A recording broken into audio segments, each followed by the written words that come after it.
In the crowded, chaotic streets of Lagos, where the scent of fried plantains mingles with the exhaust of buses, a boy named Tunde carried a secret. His was a dream too big for his neighborhood, too bold for the reality that surrounded him.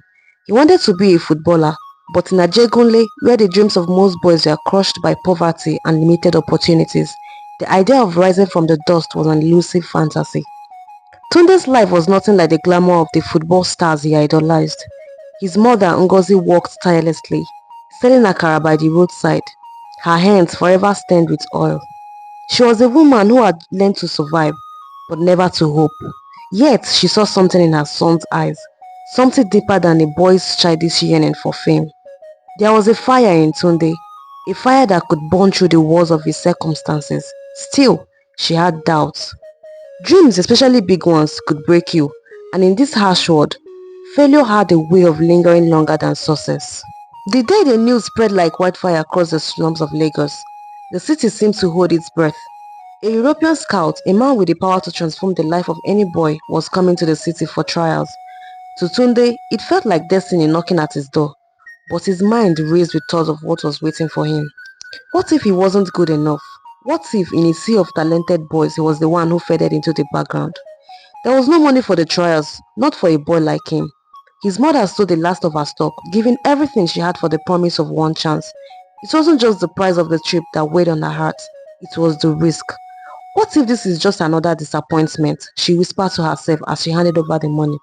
What if your dreams break you? The day of the trials, the sun hung heavy in the sky, casting long shadows over the field. The air buzzed with nervous energy. Boys from all walks of life, each with their own hopes and fears, stood waiting. Tunde's heart thudded in his chest as he laced up his worn-out boots. He could feel the weight of his mother's sacrifice pressing on him, urging him to rise above it all. The game began and the field became a battlefield.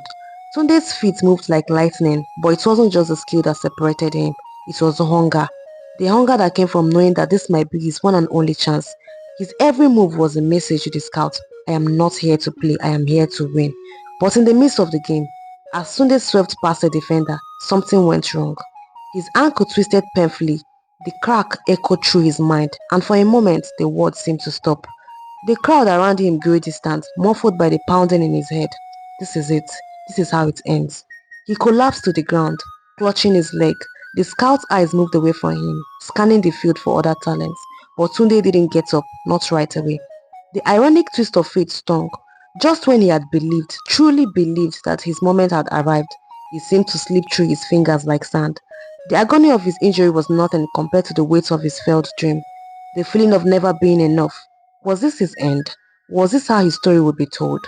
But then something unexpected happened. The scout, noticing the desperation in Tunde's eyes, walked over. There was no dramatic speech, no grand gesture. The scout simply asked, "You okay, boy?" Tunde nodded, though his heart was a whirlwind. He had to say something. He had to prove that he was worthy of the chance. "I can still play," he said through gritted teeth. His voice was weak, but his spirit was defiant. The scout studied him for a moment, then simply said, "Prove it."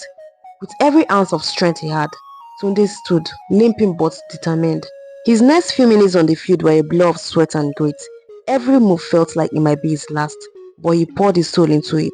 The crowd, the other players, even the scouts, they all watched, captivated by the sheer willpower of the boy who refused to give in. At the end of the trial, when the field had emptied, the scout called Tunde over. "You've got something. I'll give you a shot. But remember, the hardest part isn't getting in, it's staying there." Tunde's heart leaped. The pain in his ankle was forgotten. His mother's sacrifice, all the moments of doubt and fear, had led him here. He had made it. Years later, after Tunde became a professional player, he returned to Lagos, not as a star, but as a man who had faced his demons. And when he stood in front of the youths, his words were simple, yet profound. Don't just dream. Make your dreams fight for you. When life tries to break you, bend but never break. At the end, it wasn't the talent that won the game. It was the resilience to rise again when everything seemed lost. And for Tunde, the boy from Ajegunle, football wasn't just a game. It was the embodiment of every struggle, every sacrifice, and every dream that refused to die.